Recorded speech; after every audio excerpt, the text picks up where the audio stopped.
On est arrivé au paragraphe 2, les sels minéraux, éléments indispensables.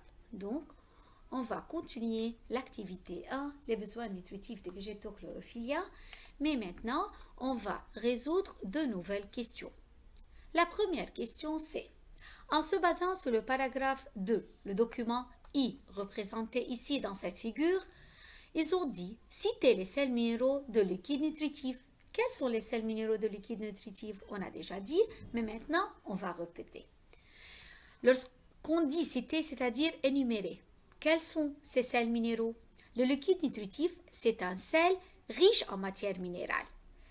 Les sels minéraux sont représentés dans le tableau suivant. Les sels minéraux, ce sont nitrate de calcium, nitrate de potassium, sulfate de magnésium, phosphate de potassium et chlorure ferrique. Voyons ensemble la réponse. Donc, les sels minéraux du liquide nutritif sont, on a déjà cité, nitrate de calcium et de potassium, sulfate de magnésium, phosphate de potassium et chlorure ferrique. La deuxième question. On obtient le même résultat en remplaçant le liquide nutritif par de l'engrais. Précisez alors la composition de l'engrais. Cela veut dire quoi? On a enlevé le liquide nutritif de plan H. On a enlevé le liquide nutritif et on a mis de l'engrais. Ils ont dit on obtient le même résultat. C'est-à-dire le développement des plants est très bon. Donc, quelle est la composition de l'engrais? Puisqu'on obtient le même résultat, puisqu'on obtient le même développement, donc l'engrais et les liquides nutritifs possèdent la même composition, c'est-à-dire les mêmes sels minéraux. Voyons ensemble la réponse.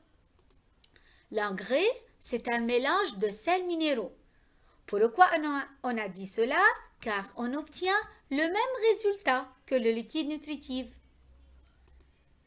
Maintenant, on va travailler avec le document J. Dans le document J, il y en a des plantes chlorophylliennes qui sont exposées dans divers milieux. Dans le milieu 1, c'est un milieu complet. Dans le milieu 2, c'est un milieu sans potassium. Milieu 3, c'est un milieu sans phosphore. Milieu 4, c'est un milieu sans azote. Regardons ensemble la question. En se référant au document J, répondre aux questions suivantes. Dans quel milieu le développement des plantes est le meilleur? Dans quel milieu le développement des plantes est plus bon et bien? Eh, très bien, c'est dans le milieu 1. Le développement des plantes est le meilleur dans le milieu 1. La deuxième question. Quel est l'effet provoqué par la carence en chacun des éléments minéraux? Dans les 3 milieux suivants, il y en a un sel minéraux qui manque. Okay.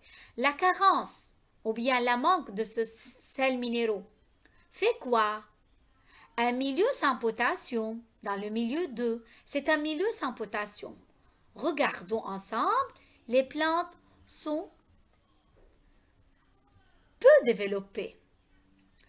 Dans le milieu 3, c'est un milieu sans phosphore. Les feuilles de plantes sont vert jaunâtres, n'est-ce pas? Et les plantes dans le milieu 4, où il n'y a pas d'azote, c'est un milieu sans azote, les feuilles sont de couleur vert sombre et la croissance est un peu bien. Regardons ensemble la réponse. Le milieu 2 qui est sans potassium, la croissance est faible. Le milieu 3 qui est sans phosphore, les feuilles sont vertes et jaunâtres. Le milieu 4 qui est sans azote, les feuilles sont petites et de couleur vert et sombre. Et par ces questions, on termine l'activité 1, les besoins nutritifs des végétaux chlorophylliens. Et merci. Au revoir.